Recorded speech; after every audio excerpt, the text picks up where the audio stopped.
एक बार की बात है। एक बड़े राज्य का राजकुमार जंगल में शिकार के लिए गया। वह रास्ता भटक गया और एक पुराने मंदिर में पहुंचा।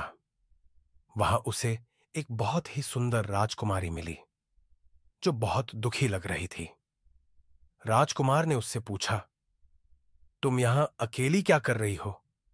राजकुमारी ने कहा, मैं एक श्राप के कारण यहां फंसी हुई हूं।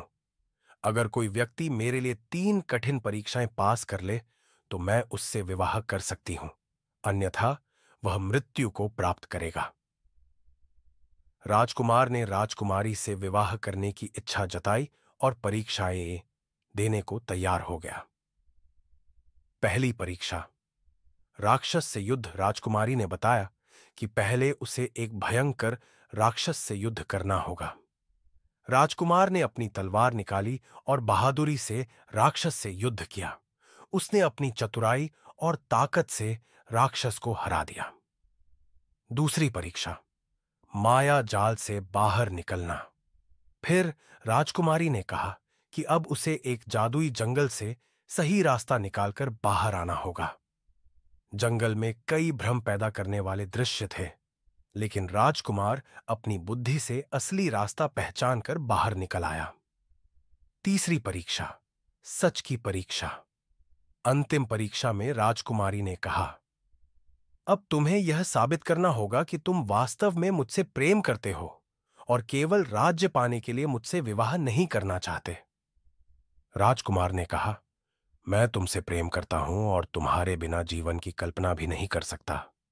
अगर तुम मुझसे विवाह नहीं करना चाहती तो भी मैं तुम्हारी रक्षा करूंगा और तुम्हारी खुशी के लिए कुछ भी कर सकता हूं।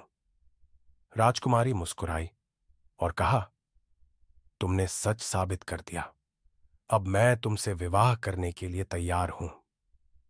वेताल का प्रश्न, राजा विक्रम, बताओ कि राजकुमारी ने राजकुमार की परीक्षा क्यों ली?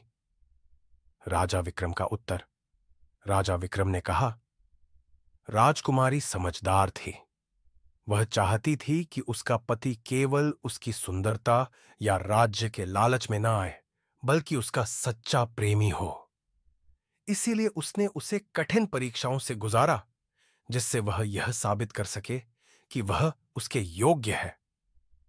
वेताल की प्रतिक्रिया, राजा, तुमने फिर सही उत्तर दिया, इसीलिए मैं फिर से उड़कर चला जा रहा हूं। शिक्षा, इस कहानी से यह शिक्षा मिलती है कि सच्चे प्रेम में धैर्य और परीक्षा की आवश्यकता होती है। केवल वही व्यक्ति सच्चे प्रेम